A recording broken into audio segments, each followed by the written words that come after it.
the car started last night. I'm going to start it again here shortly. I didn't want to do it again last night, wake up the neighbors. So start it up, make sure it idle, stays on. Then today's goal is going to be clean up all the wiring. Make all this wiring permanent. That was just temporary, make sure it worked. Clean that up. Any power supplies I need to get going. Starter I need to wire up. Need to wire up the fuel pump. Relocate the battery. And go from there.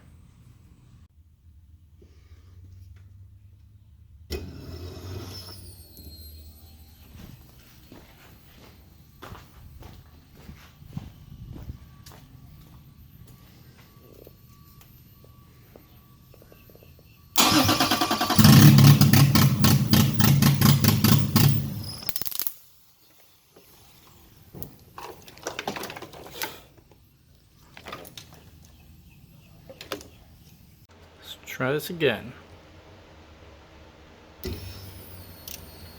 Fuel pump on.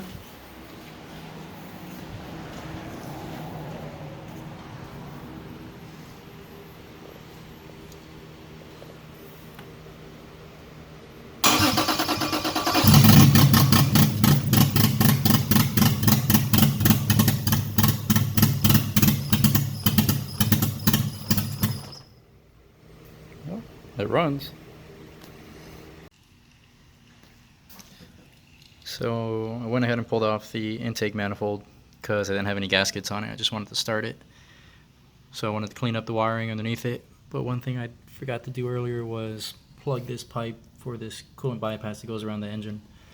So I put JB Weld in that rear one, and I'm going to cap off this front one. So while I have the manifold off, I cleaned that. Gonna clean the gasket side here, put that gasket on, bolt down the lower intake manifold, and start bolting the wiring underneath it. Didn't get as much done as I thought I was gonna get, so I pulled the lower intake manifold off, cleaned that, put that back on, put the stock wiring harness back on, laid it a little bit differently, just so you don't have as many exposed wires as like having the injector clips coming over. Kind of put them to the side. And I also finished wiring in the LQ9 coils into where the stock whatchamacallit used to be, igniter. So that's plugged. I ran that under the intake manifolds, so that'll plug up under there. What else I have for wiring? So I need to wire in the starter. I'm going to run a wire from under the dash down into there for cranking, and I also need to run power for the injectors off one of these. I forget which plug it was, like BF3 or BF2, something like that. So besides that, that's all I got done for tonight. This sun isn't helping out too much. But back here in the morning, I'd like to get more done today, but I got a wedding going on later today, and I'm not trying to get all greasy, smell like gas and all that stuff. So I'm trying to do anything. I need to clean up. I'm also taking measurements for the intercooler. It's gonna go in the front, and this AC fan is in the way, so I'm just gonna remove that so I can get a better measurement. And Black Friday is next week, so I'm trying to find a nice intercooler to put in there. So I'm gonna take this off and take some measurements. Remove the AC fan, and so much room for activities. So I'm going to get a measurement and see what I'm going to be able to fit in there.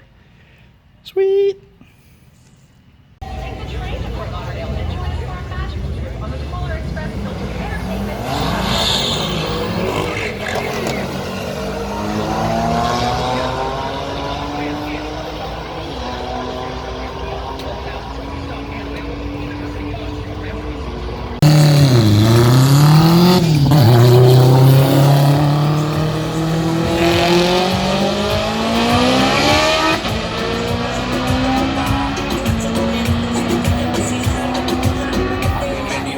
169.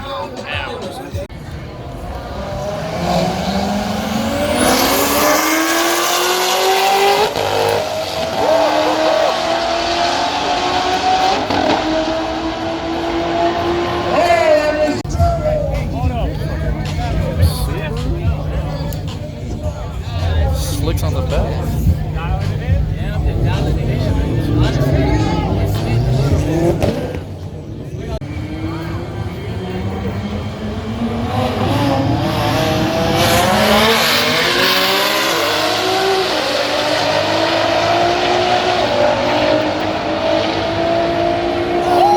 Damn, 180. That's 180 mile an hour pass without nitrogen. Measuring intercoolers, and one thing I've been checking out for Black Friday is ETS intercoolers. Definitely top name brand intercooler. Not that they're on sale, maybe something I can afford. Kind of looking at that 4-inch right there. So we'll see. Got to go out, double check the measurements. If I'm gonna go 4-inch, I'm gonna have to cut into the front crash bar. But I'm gonna go double check, see what my options are for sure. But let me head out to the garage. Yeah, so one issue I'm having with fitting an intercooler is this for the AC. So as you can see, so if we're looking down, see down here you got a U shape, but also this right here, part of the front crash bar, is further in than that U, if that makes any sense. You can see right there. So I'm going to measure from the corner of that one to the corner of the other one, right here. And that'll give me length without the where the intercooler piping is going to go. The intercooler piping is going to come right over it, so it's going to stick out past it. And then deep, I'm going to measure, I'm going to come over here and see what's the limiting factor. It's actually going to be right under here for height, and I'm only going to go as low, probably, go bottom of the frame, which is pretty much bottom of this bottom lip. That's the lowest I'll go. And then width, like I said, it's gonna be, so this is actually the thickest part. So I'm measure from there to the crash bar behind the bumper, see what I get, and see if I can fit a 4-inch without having to cut too much. So let me check that. I've got 2 days off from work. The plan now is going to be get the intake manifold side all cleaned up, buttoned down. Need to run the return hose for the fuel system. Need to extend the alternator wiring. Need to run the starter wiring, and finish up some other power and switch for the ECU. And to get crazy, if I could fit the tranny in, that'd be great. Actually, I bought a few pieces for that. Let's see what I got. I was missing a couple pieces, so I needed a little grommet because I'm missing one of those. Let's see, I was missing the speed sensor holder, another bolt to hold in that grommet, gasket for the top shifter, and this is an extra one. So yeah, I was waiting on that so I can finally put this back together and hopefully get that in. So I'm not sure which I want to do first. Maybe work on the tranny first. Yep, gonna do that. Putting this tranny back together, and I'm looking at these holes where it mounts up to the chassis underneath, and that's pretty much my deciding factor of where that shifter position sits. And I was thinking, oh, how about I just make these holes bigger and I can slide it back even further.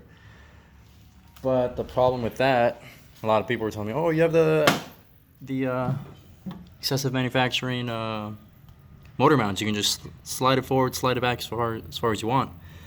But no, that tranny mount says how far back you can go with it. But also what I'm looking at is, if you look at this fuel line, it's pretty close to the firewall. So that's also another deciding factor on how far back I can go. So I think what I'm gonna have to do is I'm gonna have to mount the tranny to the engine. So I'm gonna mount the tranny, the engine's gonna have to come back to match where the tranny is gonna mount up, and and then from there I'll see how much room I have, and if it's enough room to make a difference, I'll go and I'll pull the tranny back off and make those holes longer. Or actually, I don't have to take the tranny off, I can just take the mount off. But I'll make those holes longer and I'll be able to slide the motor back a little bit further back. So first I have to get it all fitted up and see how much room I have back here on this side. This is the only part, the closest thing to the firewall. I mean, right now I have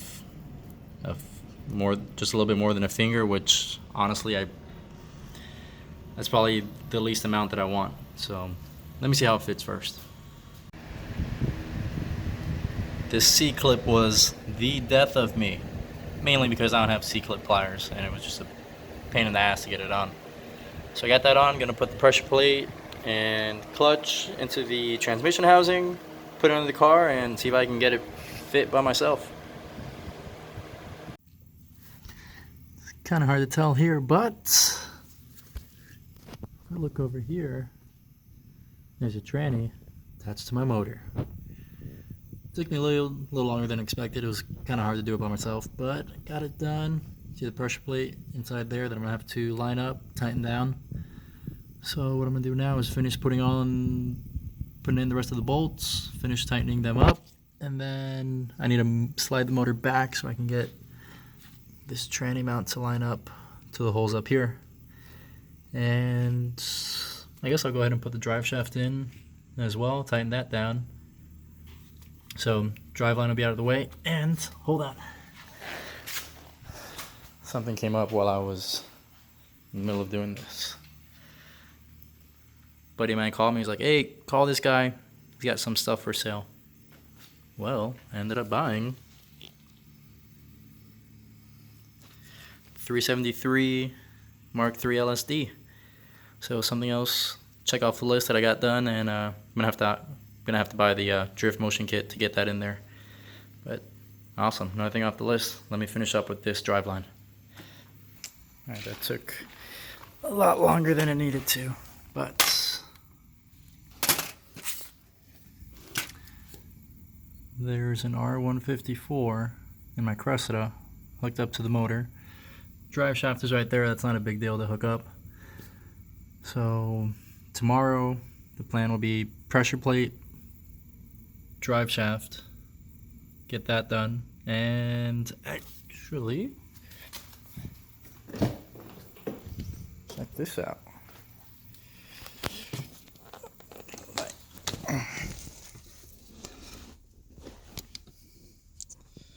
Look how much better that shifter position looks. I think it might have been the angle I had the tranny in when I was test fitting it, but let me, oh boy, hold on.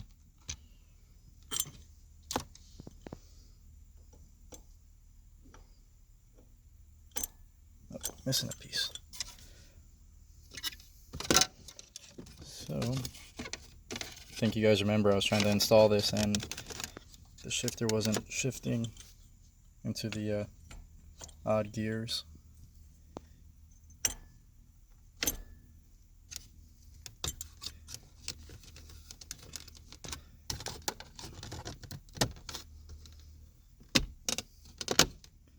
But now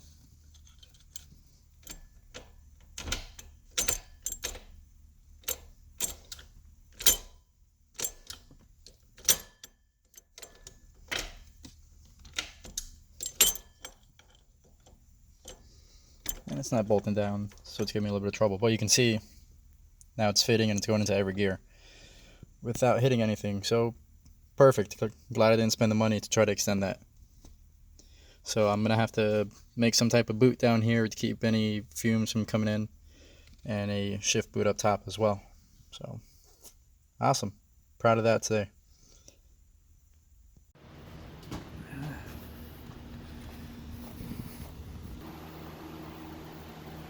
Can anyone take a guess what's gonna be in this box?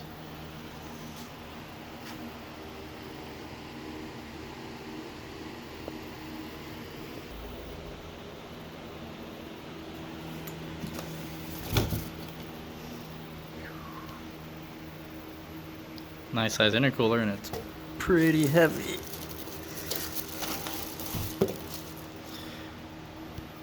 3.5 inches, 3-inch outlets. See if I can get that to fit sometime this week. Cool, so I got the drive shaft all bolted in, and I'm about to run the return line back to the fuel tank. I'm up here looking, I don't know if the camera's gonna pick it up. This thing's in my way. If you look at that 90, if you look right inside of the bend, yeah, it's not picking it up. Right there. See those cracks? I think when I was installing the transmission, I had the motor tilted back a little bit, and I think that hit the firewall back there, bent it, caused it to crack. So I'm gonna go ahead and order a new one of those, make a new line from the filter up to the fuel rail.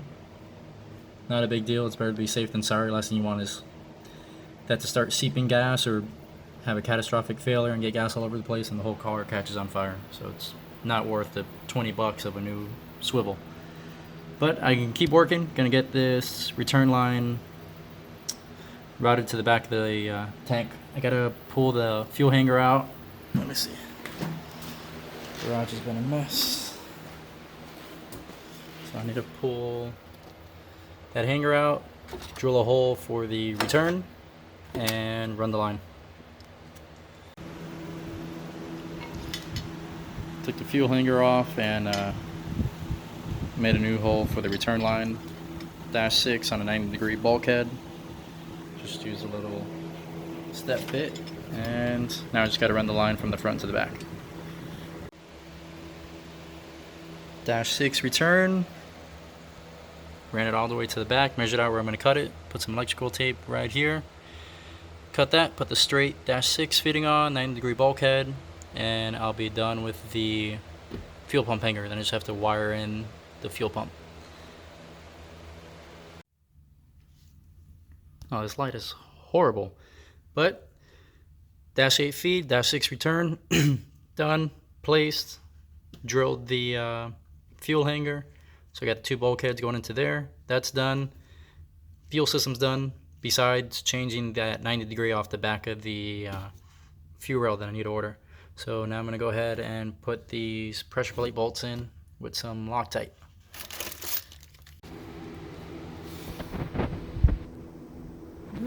ARP pressure plate bolts in, Loctited, torqued. Gonna put these covers back on and get moving on to wiring. I'm done with the drivetrain. Drivetrain is all in. Everything's torqued down.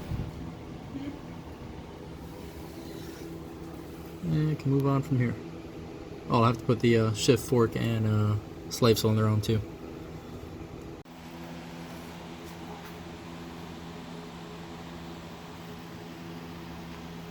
This is my first time having the car back on the ground since having the transmission in.